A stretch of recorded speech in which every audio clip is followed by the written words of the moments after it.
Hello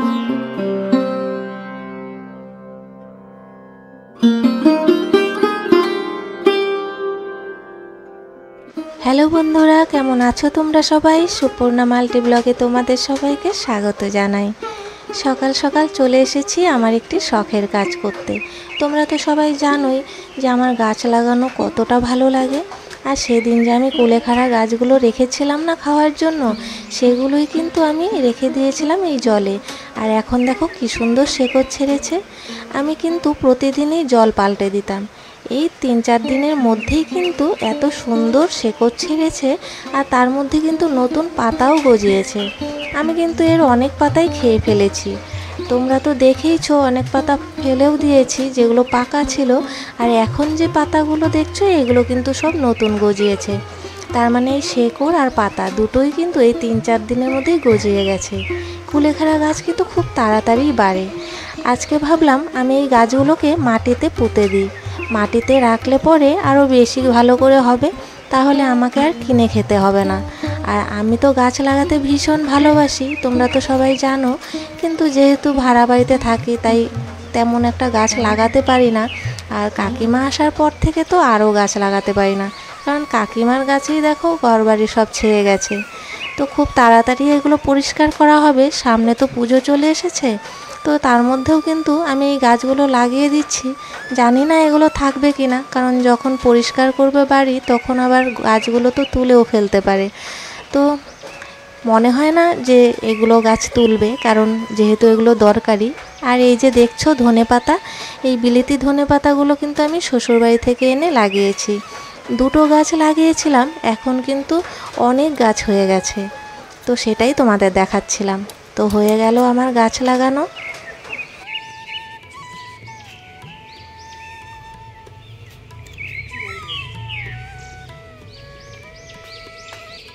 আমার হাতে বোনা এই ধনে পাতাগুলোও কি সুন্দর হয়েছে দেখো।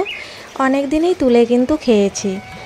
এবারের কাকিমাও বলে, আবার অনেকের কাছে শুনেছি আমার হাতের গাছ নাকি খুব ভালো ফলন হয়। তো এটা তো শাক, তো এর মধ্যেও কেমন ফলন হয়, ফলন বলতে ওই আর কি, গাছে পাতা ঝেঁকে ঝুঁকে হবে। তো সেটা তোমাদের পরে দেখাবো। তবে একটাই টেনশন, যখন বাড়িঘর পরিষ্কার করবে, দুর্গাপূজা এসে গেছে তো, তখন এগুলো তুলে না ফেললে হয়। তবে এটা থেকে যাবে, কারণ এটা আমি বারান্দায় রেখে দিয়েছি। সেটা তোমাদের এখনই দেখাবো। আর এখানে আরও অনেক বয়ম ছিল, সেগুলোও ধুয়ে দিয়েছি। এগুলোর মধ্যে আমি কিছু না কিছু রাখবো। তো এখানে দেখো, সায়না তো আজকে স্কুলে যায়নি। প্রচণ্ড গরম পড়েছে জানো তো। এই গরমে অনেক বাচ্চারাই অসুস্থ হয়ে যাচ্ছে স্কুলে গিয়ে।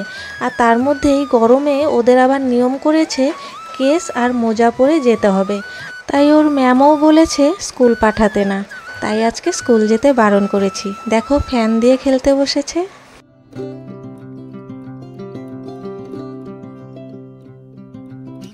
অনেকেই কিন্তু বিস্কুট বা মিষ্টি খেয়ে এই বয়মগুলো ফেলে দেয়। আমি এগুলো ধুয়ে রেখে দিই, কারণ এগুলো ব্যবহার করার 2টো সুবিধে রয়েছে। এক তো এটা এয়ারটাইট, তার জন্য এর ভেতরে যাই রাখো না কেন সেটা কিন্তু সহজে নষ্ট হয় না। আর দ্বিতীয়ত, যেহেতু একদম কাচের মতো ঝকঝকে দেখতে, তাই এর ভেতরে যাই রাখো না কেন সেটা কিন্তু সহজেই খুঁজে পাওয়া যায়। তবে হ্যাঁ, এর কিন্তু আবার একটা অসুবিধেও আছে। এই বয়মগুলো লাগাতে গেলে কিন্তু পুরুষের শক্তি খাটালে চলবে না। একদম আলতো হাতে লাগাতে হবে, আলতো হাতে খুলতে হবে। আমার বরমশাই কিন্তু এই বয়ম বিস্কুট বের করতে গিয়ে 2টো ফাটিয়ে দিয়েছে।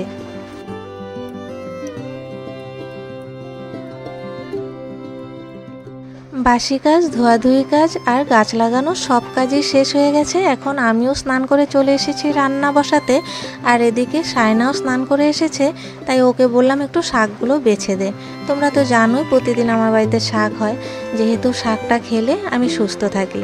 তো এদিকে ওকে শাক বাছতে দিয়ে একটু ভিডিও করতে এসে দেখি ও কিন্তু অর্ধেক শাকেই ফেলে দিচ্ছে। অল্প একটু ফাটা দেখলেই ও সেটা ফেলে দিচ্ছে। পরে অবশ্য আমি ওখান থেকে আবার বেছে বেছে নিয়েছি, তবুও একটু শেখার জন্য ওকে শাকটা বাছতে দিয়েছি। যদিও পরে আমাকে আবারও বাছতে হয়েছে। এখানে দেখো, যতটুকু পাতা ও খাওয়ার জন্য নিয়েছে, তার থেকে বেশি পাতাই ও ফেলে দিয়েছে। আর ওদিকে ভিডিও করতে গিয়ে এদিকে এসে দেখি ভাতের একদম ফ্যান পড়ে দেখো কি অবস্থা হয়ে গেছে। রান্না বসিয়ে যখন ভিডিও করি তখন কিন্তু প্রায়শই এরকমটা হয়ে থাকে।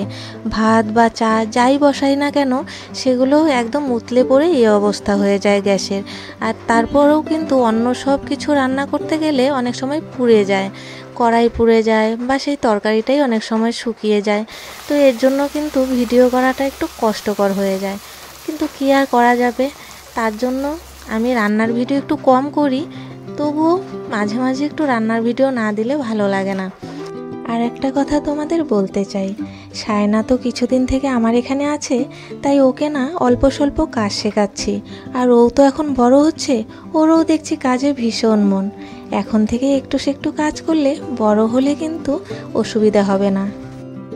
এবছরের প্রথম ফুলকপি, তার জন্য কিন্তু ভিডিওটা একটু করেই নিলাম। আর এখানে দেখো আমি কিন্তু ফুলকপির ডাঁটিগুলোও ফেলিনি, ওগুলো দিয়ে কচু, বেগুন, আলু সব কিছু দিয়ে একটা চচ্চড়ি করব। নিরামিষ চচ্চড়ি করব, অল্প একটু ধনেপাতাও দেব। আর এখানে ফুলকপিটা কিন্তু আমি পনির দিয়ে করব। তো ফুলকপি, আলু আর পনির দিয়ে ঝোল, ওটা কিন্তু আমার ভীষণ ভালো লাগে। পনির খেতে তো বেশি ভালোবাসি না, ওই ফুলকপি আলু দিয়েই ভাতটা খাবো আমি।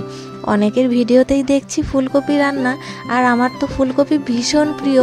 তার জন্য কিন্তু আমি কতদিন থেকেই বলছি বরকে যে ফুলকপি উঠলে নিয়ে এসো। ও আবার না এই নতুন নতুন ফুলকপিটা ভালো পায় না, কারণ এখন তো ফুলকপির সেন্ট নেই, আর অনেকটাই কিন্তু শক্ত থাকে, সেদ্ধ হতেও অনেক দেরি হয়। আর খেতেও কিন্তু সেই যে সিজনের ফুলকপি তার মতো টেস্ট হয় না। তবুও আমার কাছে না ফুলকপিটা দেখলেই যেন পেট ভরে যায়। আর একটু হলুদ আর লবণ দিয়ে সেদ্ধ করে নিলাম, তাহলে তরকারিটা রান্না করার পর না দেখতে খুব সুন্দর হয়।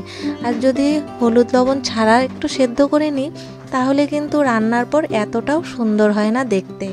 তো আমি ভেজে নিয়েছি, আলুটা ভাজিনি, ওটা একবারে ফোড়নে দিয়ে ভেজে তারপর আমি ওখানে মশলা দিয়ে দেব। এদিকে আমার পনিরও ভাজা হয়ে গেছে। মশলাটা আমি আজকে মিক্সচারেই করে নিয়েছি। আর এখানে কিন্তু ফোড়নের জন্য নিয়ে নিয়েছি গোটা গরম মশলা।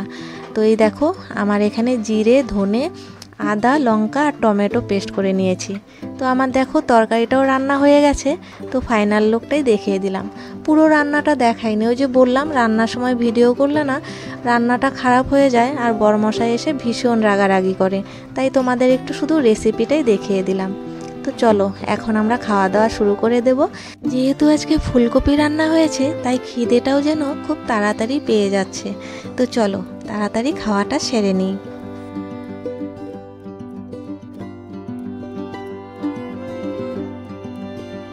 আর এই যে এখানে বড়মশাইয়ের মুখ দেখে নিশ্চয়ই বুঝতে পারছো ওর কাছেও কিন্তু খুব ভালো লাগছে আজকের খাবারের রেসিপিগুলো। আমার তো ফুলকপি, ফুলকপির ডাঁটি দুটোই খুব প্রিয়, এমনকি ফুলকপির পাতাটাও বাটা খেতে খুব ভালো লাগে। মাছ মাংস দিয়ে কেউ খেতে দিলেও আমি এত তৃপ্তি করে খাবো না যতটা না এই ফুলকপির রেসিপি, যে কোনো কিছুই হোক না কেন, সে ডাঁটি, পাতা বা ফুলকপি যেটাই হোক না কেন, ওটা দিয়ে খেতে কিন্তু আমি বেশি তৃপ্তি অনুভব করি। তবে একটা কি বলো তো, আমার বরমশাই কিন্তু এমন পাতলা ঝোল ভালোবাসে না।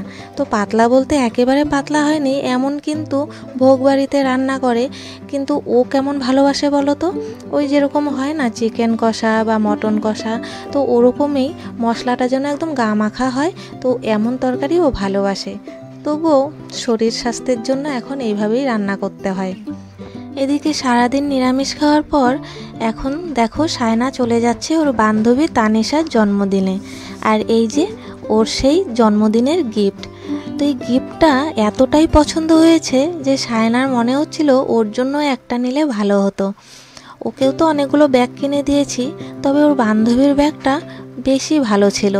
দেখো কি সুন্দর দেখতে। আমরা তো মেলায় গিয়েছিলাম, তো সেই মেলা থেকে সায়না কিন্তু একটা ওর বান্ধবীর পছন্দের মালা চয়েস করেছিল। তো আমি বলেছি যে ওসব দিয়ে লাভ নেই, সামনে তো দুর্গাপুজো, তো একটা সুন্দর দেখে ব্যাগ দিয়ে দিই। এমনিতেও কিন্তু মেয়েরা এরকম ব্যাগ পেলে খুব খুশি হয়। আর এটা বাচ্চাদের ব্যাগ, দেখতেও ভীষণ সুন্দর। শুধু বাচ্চা কেন, কলেজের মেয়েরাও কিন্তু এই ব্যাগগুলো নেয়। আর এর ফিতেটা তো ভেতরে ঢোকানো আছে, তোমরা দেখলে। তো চলো এখন সায়না কিন্তু চলে যাবে ওর বাবার সঙ্গে, আর আমি চলে যাব ও বাড়িতে। তো ভিডিওটা এখানেই শেষ করছি। সবাই সুস্থ থাকো, ভালো থাকো। ভিডিওটা ভালো লাগলে অবশ্যই একটা লাইক করে দিও। টাটা।